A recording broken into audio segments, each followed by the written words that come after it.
어떤 목사님이 주일학교에 갔는데 주일학교에 가서 이제 어린아이들한테 물은 거예요.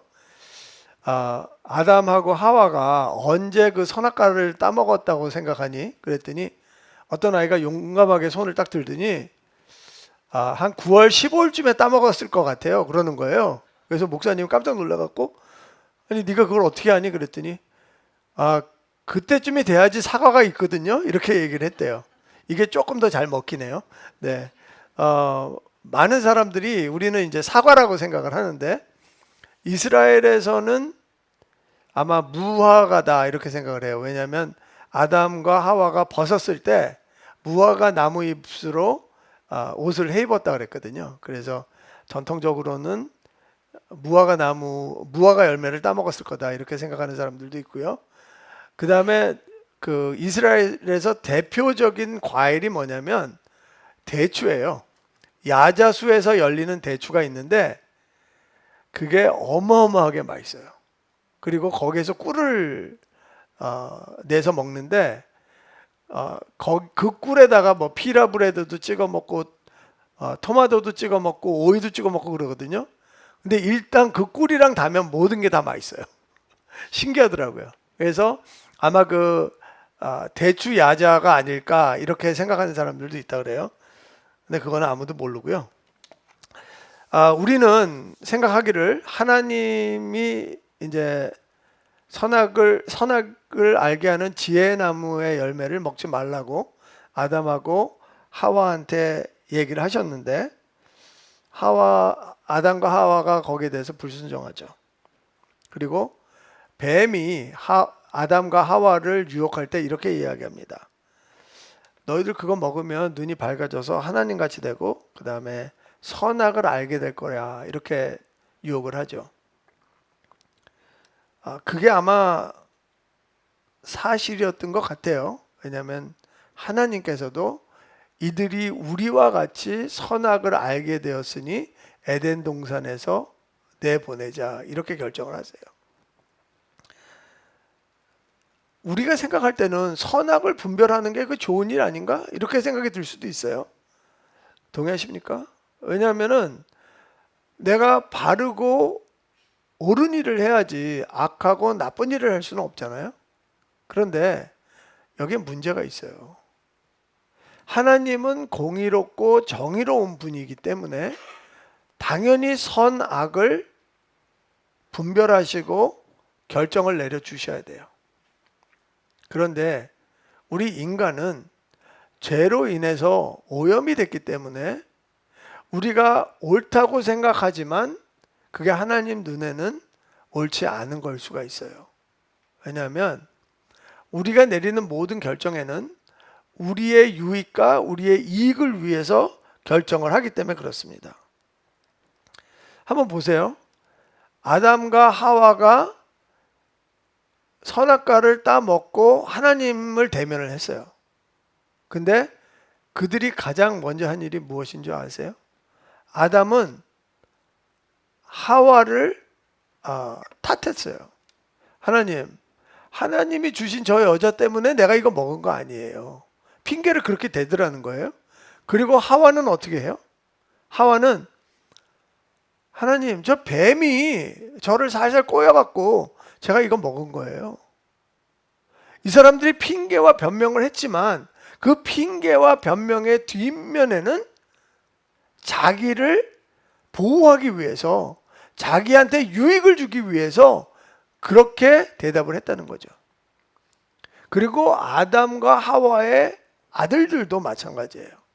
여러분들도 다 아시다시피 가인과 아벨이 하나님 앞에 제사를 드렸어요. 히브리서에 보면은 하나님께서 가인과 아벨의 믿음을 보고 가인의 제사는 받지 않으시고 아벨의 제사만 받으셨어요. 보통 우리가 생각할 때는 가인이 아벨을 들로 데리고 나가서 죽인 이유가 화가 나서 질투해서 죽였다고 생각해요. 맞아요. 그런데 가인의 분노와 질투의 뒷면에는 뭐가 있죠? 자기가 결정을 한 거예요. 내가 아벨을 죽이는 게 나한테 유익하다. 왜? 더 이상 비교당하지 않으니까. 내가 아벨을 죽여야지 내가 더 이익이 된다고 생각을 했던 것 같아요. 가인은 하나님을 떠나게 되고요. 그리고 에덴 동쪽에 있는 놋이라는 땅으로 가게 됩니다. 놋이라는 이름의 의미는요, 방황하다, 배회하다 이런 뜻을 가지고 있어요. 왜 그럴까요? 하나님을 떠난 인생은 이 세상에서 배회하고 방황할 수밖에 없다는 것을 아마 우리에게 시사하고 있다고 믿습니다. 가인은 하나님으로부터 독립하고 싶었어요. 하나님과 얽히고 싶은 마음이 전혀 없었어요. 그래서 가인이 한 것 중에 하나가 뭐냐면 자기가 살고 있는 그 땅에서 성을 짓고 인간의 문명을 만들기 시작했다는 거예요. 창세기 4장 17절에 보면 이런 말씀이 있어요. 아내와 동침하매, 이것은 가인을 이야기하고 있어요. 가인이 아내와 동침하매 그가 임신하여 에녹을 낳은지라. 가인이 성을 쌓고 그의 아들의 이름으로 성을 이름하여 에녹이라 하니라. 가인이 아들을 낳는데 에녹이라고 이름을 지은 거예요. 그리고 자기가 만들어 놓은 그 도시, 자기가 그 벽을 쌓아갖고 성으로 만든 그 도시의 이름을 에녹이라고 불렀다고 합니다. 그리고 가인의 후예들은 계속해서 인간의 문명을 발전시켜 나가요. 가인은 도시를 세웠고요. 야발은 육축을 치는 자의 조상이 됐다고 해요. 근데 한번 잘 생각해 보시면 그때 당시에는 제사가 없었어요. 그래서 동물을 죽일 일이 별로 없었어요. 그리고 특히 가인의 후손들은 하나님께 제사를 드리는 사람들이 아니었어요. 그리고 그때는 하나님께서 채소와 과일만 먹으라 그랬지 고기를 먹지 않았어요. 근데 왜 이 사람들이 육축을 했을까요? 아마 그 고기를 먹었던 것 같아요. 왜냐하면 하나님은 하나님의 공의와 정의와 사랑과 은혜로 이 땅을 다스리시기를 원했지만 하나님을 떠난 사람들은 힘과 권력을 바탕으로 사람들을 다스리려고 했던 것 같아요. 그리고 거기에서 나오는 힘 중에 뭐가 하나가 있냐면 육식을 하면서 채소를 먹는 사람들보다 힘이 더 좋다고 생각을 했던 것 같아요. 그 다음에 유발이라는 사람이 있는데 이 사람은 음악의 문화를 만들어냈어요. 음악은 우리가 찬양할 때 반드시 필요한 요소 중에 하나죠. 하지만 세상의 음악은 쾌락을 즐기고 엔터테인먼트를 위해서 존재하죠. 두발간이라는 사람은 기계와 장치를 발명했다고 합니다. 왜 그랬을까요? 인간이 더욱더 편하게 살 수 있도록 그렇게 발명을 한 것입니다. 그런데 성경은 가인의 후손들이 이렇게 많은 일들을 했지만 거기에 대해서 아무 말씀이 없으세요. 왜냐하면 하나님을 떠난 인간들이 발전시키는 문화는 더 깊은 타락으로 인도하기 때문에 그렇다고 저는 생각을 합니다. 저희가 성경을 보다 보면 특히 가인의 후손들은 급속도로 발전해 나가는 모습을 볼 수 있고요. 급속도로 타락하는 모습을 볼 수 있어요. 그만큼 죄의 영향력이 점점 커져간다는 것을 볼 수 있습니다. 하나님께서는 가인의 후손은 그렇게 발전해 나가는 것을 보시면서 아벨이 죽고 그리고 그 다음에 아들을 또 주셨는데 셋이라는 아들을 주세요. 그리고 셋의 아들이 에노스인데 에노스가 낳고 나서야 비로소 하나님의 이름을 불렀더라. 무슨 소리예요? 그때부터 하나님을 믿는 사람들이 나왔다는 거죠. 창세기 4장 26절입니다. 셋도 아들을 낳고 그의 이름을 에노스라 하였으며 그때의 사람들이 비로소 여호와의 이름을 불렀더라.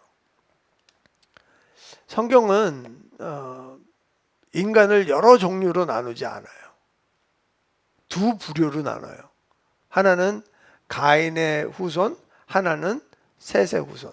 가인의 후손은 하나님을 등지고 살아가는 세상의 사람들, 셋은 하나님을 부르며 살아가는 하나님의 백성들. 근데 지금도 마찬가지지 않습니까?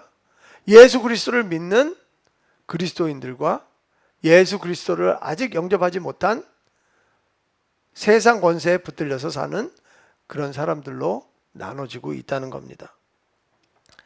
그거를 더 분명하게 이야기해 주는 게 바로 저는 에녹의 이야기라고 생각을 해요. 가인의 아들 에녹은요, 에녹이라는 이름의 의미가 뭐냐면 바치다예요. 바치다. 그런데 가인이 자기가 도시를 만들고 인간의 문명을 만든 다음에 그 이름을 자기 아들의 이름 에녹이라고 불렀어요. 그 소리는 뭐냐면 자기의 아들이 세상 속에서 성공하고 권력을 가지고 살아가기를 원했던 것 같아요. 아담의 7번째 후손이 나오는데 그 사람의 이름도 에녹이에요. 우리가 더 잘 알고 있는 에녹이죠. 셋의 모든 후손들은요, 똑같은 패턴으로 소개를 하고 있어요. 누구누구는 몇 살에 자녀를 낳고 몇 년 동안 자녀를 낳으면서 몇 살에 죽었더라. 그런데 에녹은 좀 달라요. 에녹은 뭐라고 되어 있냐면 하나님과 동행하며 자녀를 낳았다 그랬어요. 그 하나님과 동행하며 그 프레이즈가 하나 들어가 있는 거예요. 그런데 결과가 뭐냐 하면 하나님이 그를 데려가심으로 세상에 있지 아니하였더라. 자, 보세요. 가인의 아들 에녹은요, 세상의 중심이 돼서 세상에서 성공을 위해서 살아갔어요. 근데 셋의 후손인 에녹은요, 하나님께 온전하게 바쳐졌고요. 그리고 하나님의 말씀대로 살아가려고 하나님과 매일매일 동행했다는 것이에요. 사실 에녹은 어떻게 하나님과 동행했다는 것에 대해서 성경은 그렇게 정확하게 이야기하고 있지 않아요. 우리는 그냥 어슴푸레하게 동행했다, 그냥 걸었다 이렇게 생각을 합니다. 근데 성경적인 의미로 동행은요, 내가 살고 있는 양식을 따르다. 또 하나의 의미는 부부가 관계를 맺다. 이런 의미를 가지고 있어요. 그러면 그거를 종합해서 본다면 하나님과 동행한다는 것은요, 하나님의 방법대로 내 방법을 버리고 따라간다는 거고, 그리고 그럼으로 인해 내가 하나님과 부부가 같이 살아가는 것처럼 친밀하게 살아간다는 게 바로 하나님과 동행한다는 의미라고 성경은 이야기하고 있습니다. 오늘은 에녹이 어떻게 그런 삶을 살았는지 한번 구체적으로 성경을 찾으면서 한번 같이 나누기를 원합니다. 왜 그래요? 우리도 그런 삶을 살아야 되기 때문에 그렇습니다. 여러분과 제가 하나님과 동행하는 삶을 누리기를 그리스도 이름으로 선포합니다. 그런 은혜가 여러분과 저의 삶에 머물기를 원합니다. 첫 번째는요, 에녹은 믿음으로 하나님을 기쁘게 하는 삶을 살았다는 거예요. 그게 동행하는 삶이라는 거예요. 이 말씀은 히브리서에 나와 있어요. 히브리서 11장 5절과 6절 말씀입니다. 믿음으로 에녹은 죽음을 보지 않고 옮겨졌으니 하나님이 그를 옮기심으로 다시 보이지 아니하였느니라. 그는 옮기기 전에 하나님을 기쁘시게 하는 자라 하는 증거를 받았느니라. 6절입니다. 믿음이 없이는 하나님을 기쁘시게 못하나니 하나님께 나아가는 자는 반드시 그가 계신 것과 또한 그가 자기를 찾는 자들에게 상 주시는 이심을 믿어야 할지니라. 저는요 6절을 보면서 이런 생각을 한 적이 있어요. 왜 믿음이 없이는 하나님을 기쁘시게 못할까? 내가 하나님을 사랑하는데 사랑이 없이는 하나님을 기쁘시게 못하는 거 아닐까? 이런 생각을 해봤어요. 그런데 사랑하고 믿음하고 좀 다르더라고요. 사랑은요, 나를 기쁘게 할 수도 있고 나를 아프게 할 수도 있어요.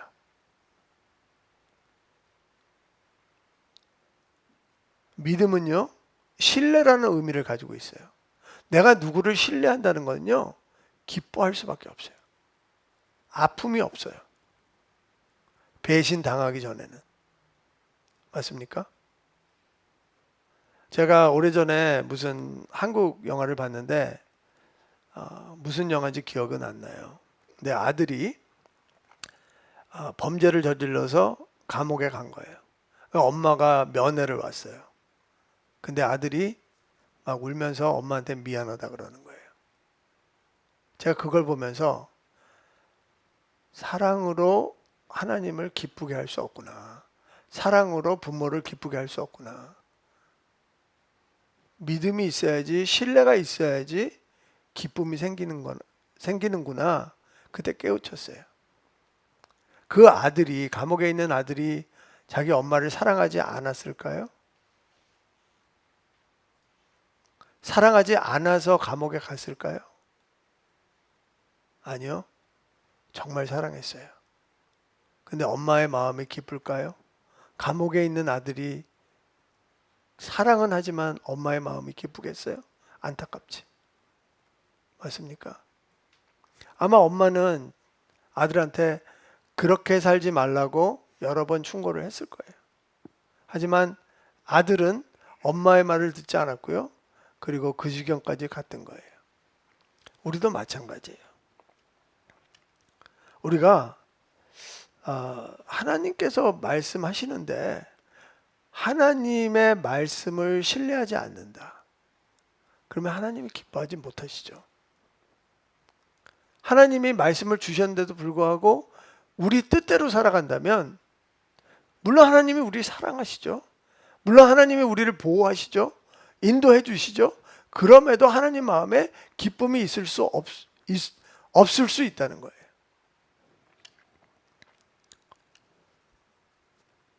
하나님은 보이지 않아요. 그래서 우리가 믿음이 필요한 거예요. 왜? 보이지 않는 것에 증거가 뭐예요? 믿음이기 때문에 그래요. 하나님이 보이지 않아요. 근데 내 마음에 믿음이 있어요. 내가 하나님을 신뢰해요. 그게 무슨 뜻이에요? 하나님이 있다는 증거라는 거예요. 하나님은 우리가 앉아있는 의자나 제가 사용하고 있는 포리움이나 우리가 지금 듣고 있는 스피커나 이런 것보다 더 확실하게 존재한다는 거예요.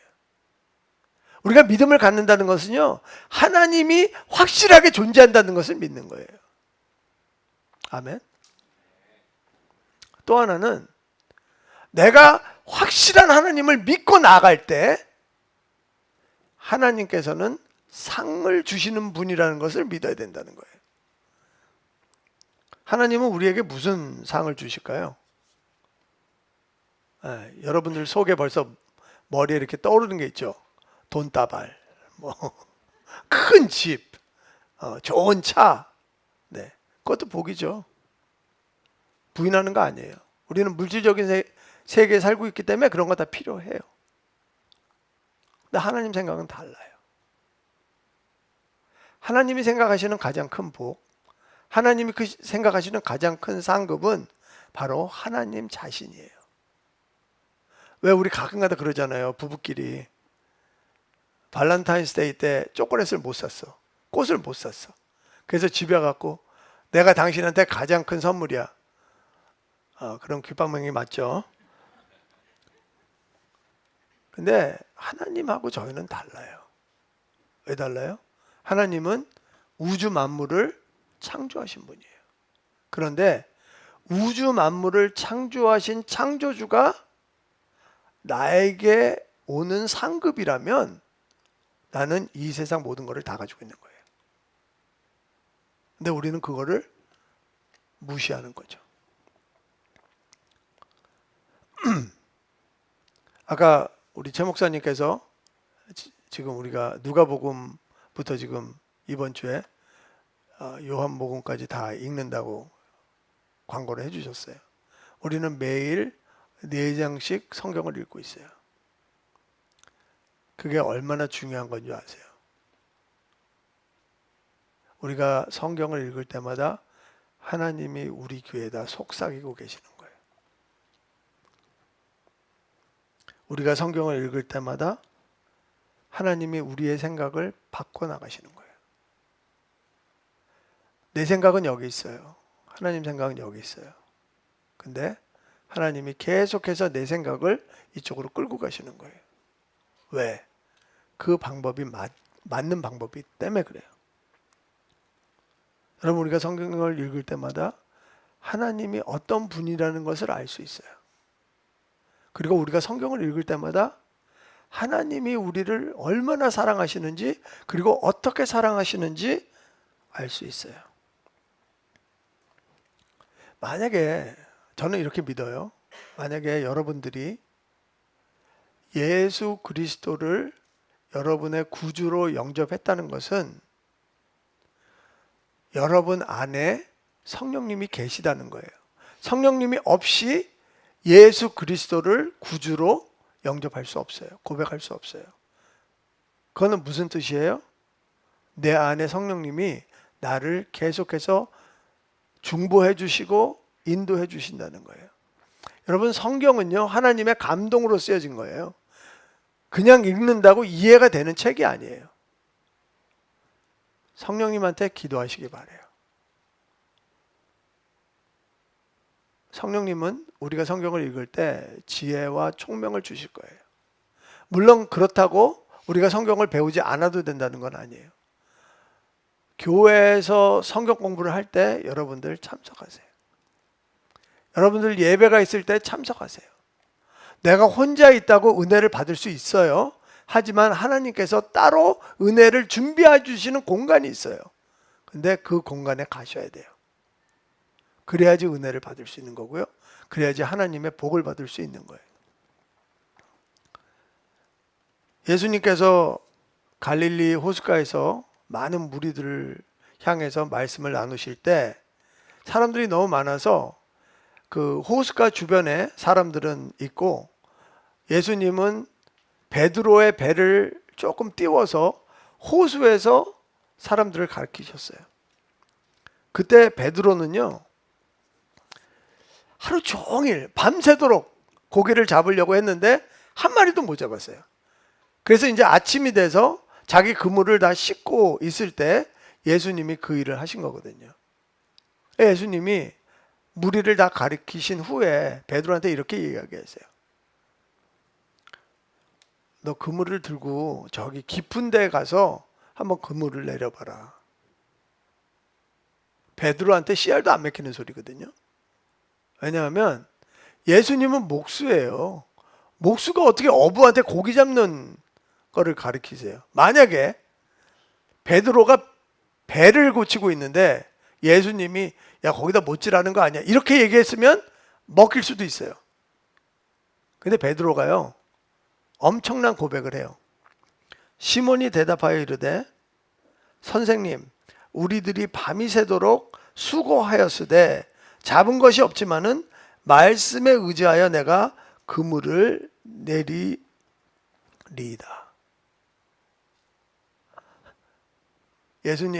예수님이 랍비라는 건 내 이해가 해요. 근데 랍비는 고기 안 잡습니다.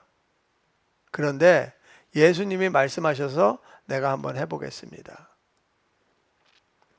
그게 하나님과 동행하는 거예요.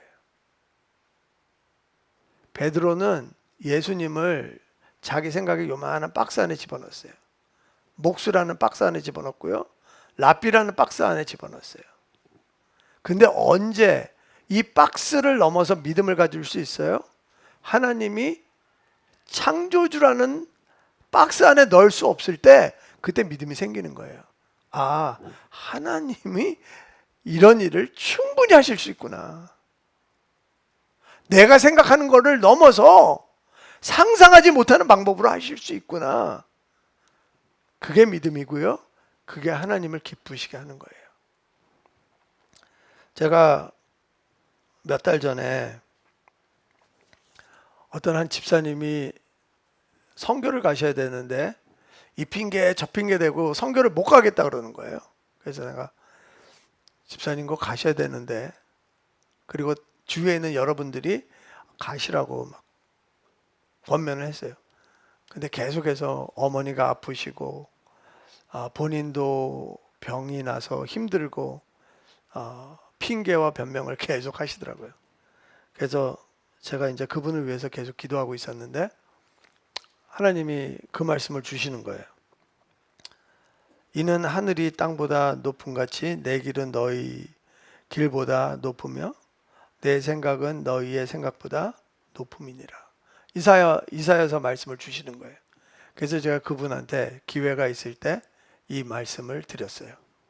그분이 그 말씀을 들으면서 갑자기 변화가 됐을까요? 그러지 않았어요. 제가 드릴 때 별로 호의적이지 않았어요. 뭐 이런 걸 주나 이렇게 생각했던 것 같아요.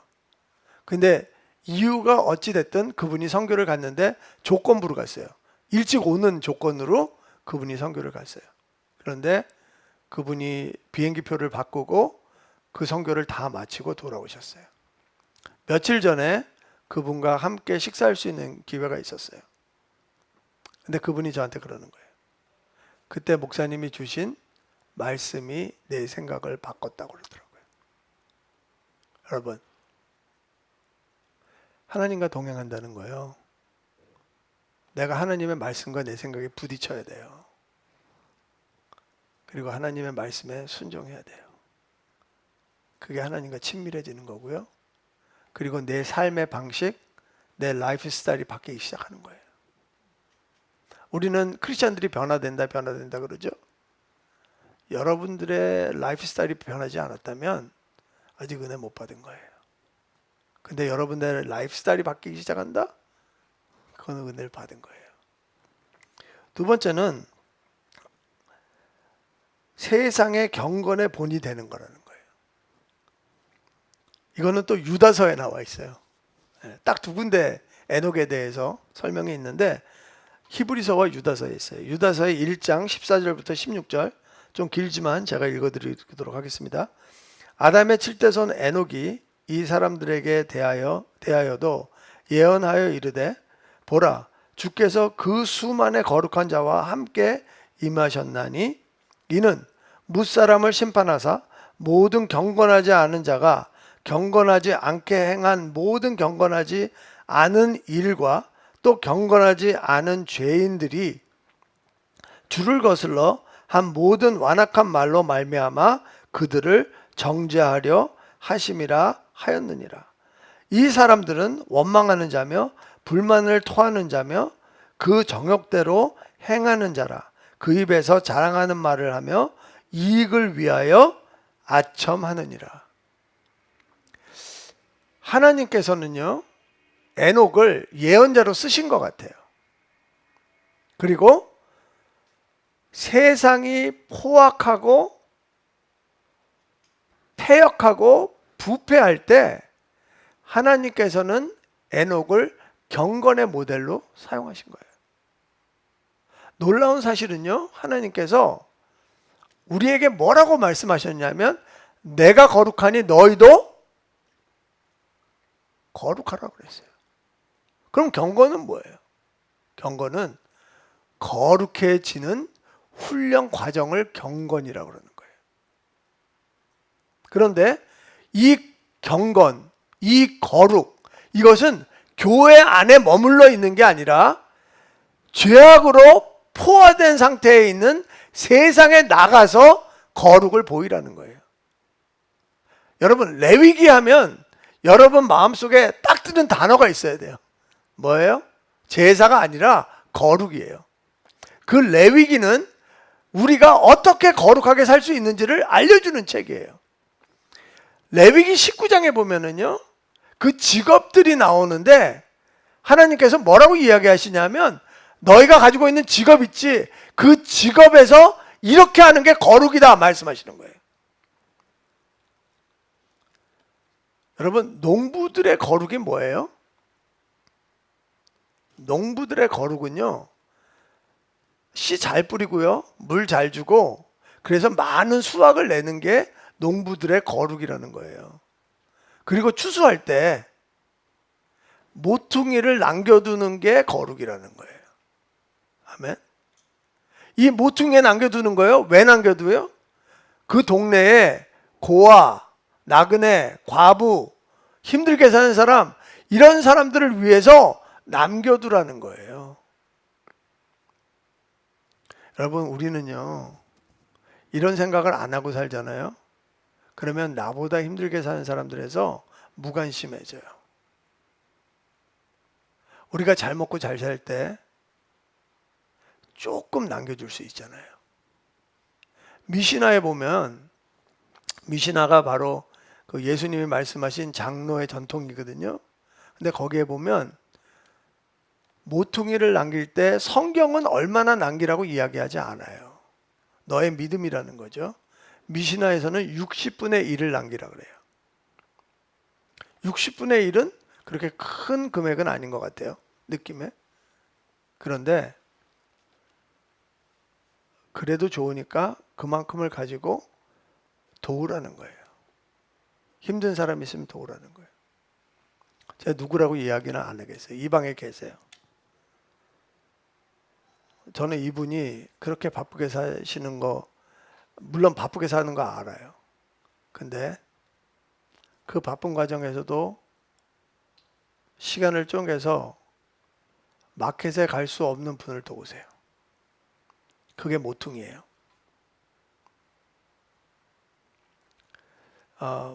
학교 다닐 때 내 주위에 나보다 성적이 좀 안 좋은 친구들이 있을 거예요. 근데 그 친구들을 내 짬을 내서 도와주는 게 그게 거룩이에요. 이해가 되시죠? 또 하나는 공평한 저울과 공평한 추와 그리고 공평한 대박을 쓰라는 거예요.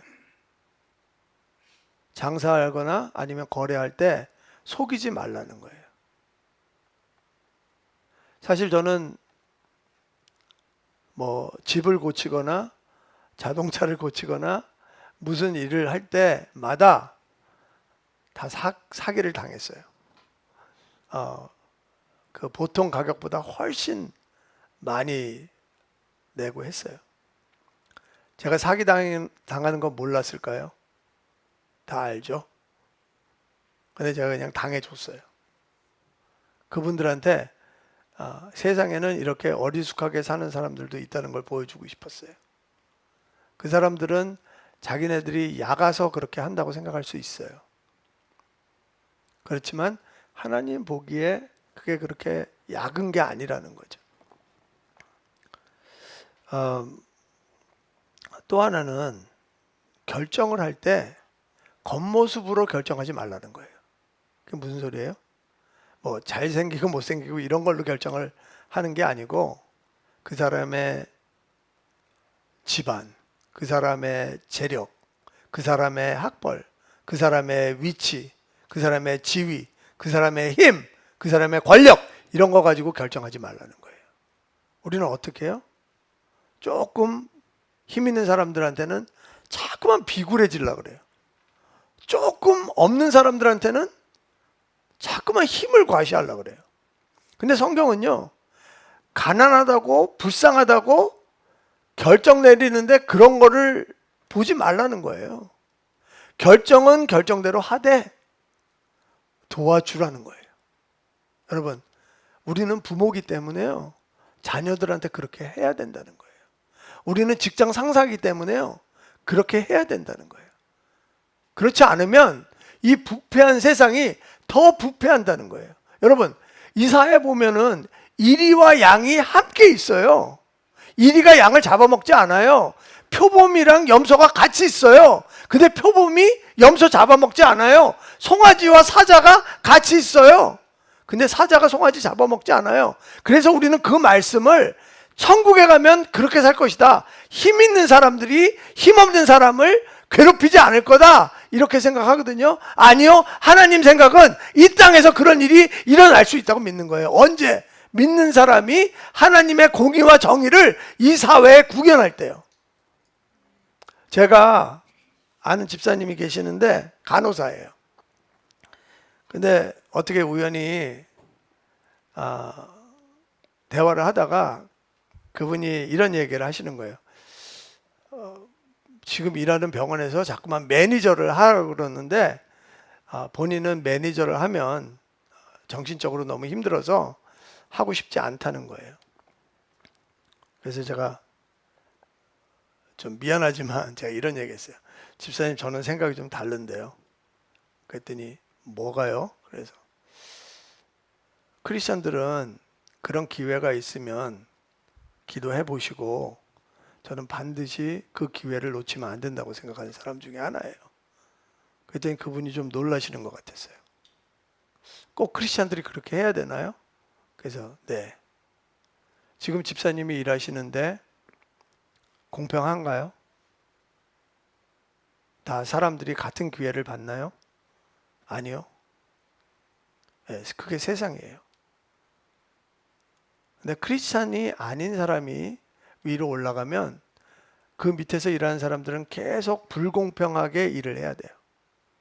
하지만 하나님을 경외하는 사람이 높은 자리에 올라가면 모든 사람이 공평하고 행복하게 일할 수 있어요.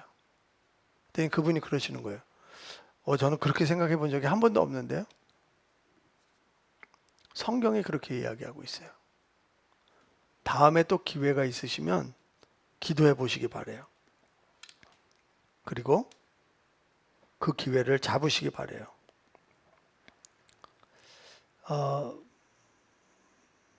저는 그분이 다음에 그런 기회가 오면 잡을 것 같아요.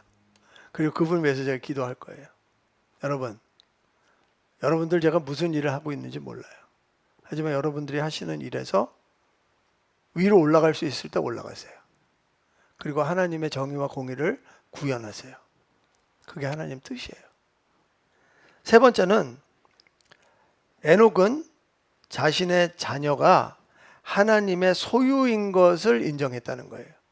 가인처럼 가인이 자기 자식이 자기의 소유처럼 자기의 업적을 물려주는 것이 아니라 에녹은 무드셀라를 하나님 앞에 바쳤다는 거예요. 5장 21절에서 22절 말씀인데요. 에녹은 65세에 무드셀라를 낳았고 무드셀라를 낳은 후 300년을 하나님과 동행하며 자녀들을 낳았으며. 에녹이 무드셀라를 65세에 낳았다 그랬거든요. 그리고 나서 300년 동안 하나님과 동행을 한 거예요. 그러면 65세 되던 해에 무슨 일이 일어난 거예요. 그죠? 아들을 낳는데 아들을 낳기 전이든 후든 자주가 무슨 일이 일어난 거예요. 그런데 유다서를 보면 약간 느낌이 있지 않으세요? 하나님이 에녹에게 예언을 하신 것 같아요. 무슨 예언이요? 이 세상이 패역하기 때문에 곧 심판을 내릴 것이라는 예언을 해주신 것 같아요. 그래서 무드셀라의 이름의 의미가 뭐냐면 그가 죽을 때 심판이 온다예요. 여러분 자식의 이름이 네가 죽을 때 심판이 온다라고 이름을 줘보세요. 그 말이 되는 소린가요? 네가 죽을 때 심판이 온다. 와서 밥 먹어라. 네가 죽을 때 심판이 온다. 빨리 가서 공부해라. 말이 안 되는 소리잖아요. 그리고요, 에녹은 300년 동안 살면서 무드셀라를 계속해서 신앙교육을 시켰던 것 같아요. 어떻게? 본인이 하나님과 동행하는 모습을 자녀들한테 보여줬던 것 같아요. 저는 고린도 교회를 향해서 사도 바울이 이렇게 이야기합니다. 나를 본받으라. 말이 안 되는 거 아니에요? 고린도 교인들한테 예수님을 본받아라. 이건 말이 돼요. 그런데 어떻게 사도 바울이 나를 본받으라. 근데 그게요, 되게 현실적인 명령이에요. 자녀가 하나님을 어떻게 보겠어요? 자녀는 부모를 통해서 하나님을 보는 거예요. 교인들이 어떻게 하나님을 보겠어요? 교인들이 사도들을 통해서 하나님을 보는 거예요. 맞습니까? 부모들이 자녀들한테 무슨 가치를 심어주는 거 엄청나게 중요해요. 세상의 가치를 심어주고 있는지 아니면 성경의 가치를 심어주고 있는지, 그 아이가 자라나서 어떤 가치를 살고 있는지 어릴 때 다 결정이 나는 거거든요. 저도 아이들을 키우고 있지만 쉽지 않아요. 그리고 아이들이 크면 클수록 더 힘들어지는 것 같아요. 그리고 후회도 많이 돼요. 내가 어렸을 때 조금 더 신경을 쓰고 성경의 가치를 좀 더 가르쳐 줬으면 좋을 뻔했는데, 내가 좀 더 아이들한테 본이 됐으면 좋을 뻔했는데, 이런 후회가 많이 와요. 그래서 어떻게 하겠어요? 제가 지금부터 하려고 노력을 하고 있어요. 네. 근데 어릴 때 안 하니까 지금 하는 게 훨씬 어렵죠. 그래도 해야 되는 일이기 때문에 그렇게 하고 있어요. 여러분들은 제가 실수했던 거 똑같은 실수하지 않았으면 좋겠어요. 자녀들이 어릴 때부터 성경의 가치를 가지고 있어요. 성경의 가치를 가지고 사는 아이들은요, 세상에 감당하지 못해요. 세상을 지배하는 아이들이 돼요. 말씀을 맺도록 하겠습니다. 에녹은 무드셀라를 낳았고요. 그리고 무드셀라는 라멕을 낳았어요. 라멕은 노아를 낳아요. 근데 노아가 하나님과 동행했다고 거기에도 기록이 돼 있어요. 에녹도 하나님과 동행했다 그러고요. 노아도 하나님과 동행했다 그랬어요. 한번 도표 보여주실래요? 여러분, 무드셀라가 몇 살 때 노아가 태어났을까요? 네, 여기 보시면 이렇게 다 나오는데 369살에 노아가 태어났어요. 그걸 어떻게 알아요? 187년하고 182년을 더하면 369년이 나와요. 맞습니까? 그리고 노아가 몇 살 때 홍수가 나죠? 600살에 홍수가 나요. 그러면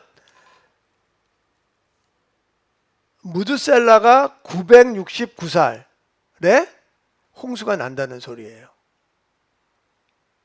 우리 성경 퀴즈 할 때 무드셀라 꼭 나오잖아요. 성경에서 가장 오래 산 사람. 그래서 무드셀라 나오거든요. 그래서 969살까지 살아요. 근데 놀라운 게 뭔지 아세요? 이 도표를 보시면 무드셀라가 죽어야지 홍수의 심판이 오는 거예요. 맞습니까? 그런데 셋의 자손들은요, 어느 누구도 심판을 받지 않았어요. 다 무드셀라 뒤에 태어난 사람도 무드셀라 죽기 전에 다 죽었어요. 홍수라는 심판을 받지 않았어요. 노아만 하나님께서 구원해 주시기 위해서 살려놓으신 거예요. 여러분, 이 도표를 보시면 예수님의 말씀이 생각나는 게 하나 있어야 돼요. 요한복음 5장 24절 말씀이에요. 내가 진실로 진실로 너에게 이르노니 내 말을 듣고 또 나 보내신 이를 믿는 자는 영생을 얻었고 심판에 이르지 아니하나니 사망에서 생명으로 옮겼느니라. 아멘. 여러분, 오늘 아침에 제가 묵상을 하는데 그 부분이 뭐였냐면 하나님께서 방주의 문을 닫으시는 부분이었어요. 모든 동물과 새와 곤충을 다 태우시고요. 노아 가족을 다 태우시고 그 방주의 문을 닫는 거였어요. 그때 문득 이런 생각이 났어요. 하나님이 이 방주의 문을 닫으실 때 얼마나 마음이 찹찹했을까. 여러분, 무드셀라가 몇 살에 죽었다고요? 969살이에요. 거의 1000년을 살았어요. 하나님은요, 물의 심판을 내리기 위해서 1000년을 기다리셨어요. 그런데 그 방주에 탄 사람이 몇 명이에요? 8명이었어요. 어마어마한 크기의 방주를 준비하셨어요. 그리고 많은 사람들이 돌아오기를 원하셨어요. 그런데 8명밖에 그 방주에 타지 않았어요. 이게 무슨 소리예요? 예수님이 2000년 전에 십자가에서 방주를 준비하시고 우리가 탈 수 있도록 해주셨어요. 구약에서는 1000년이라는 시간이 지났거든요. 신약에서는 벌써 2000년이 지났어요. 2배로 하나님께서 우리에게 은혜를 주고 계시는 거예요. 한 사람이라도 더 살리기 위해서.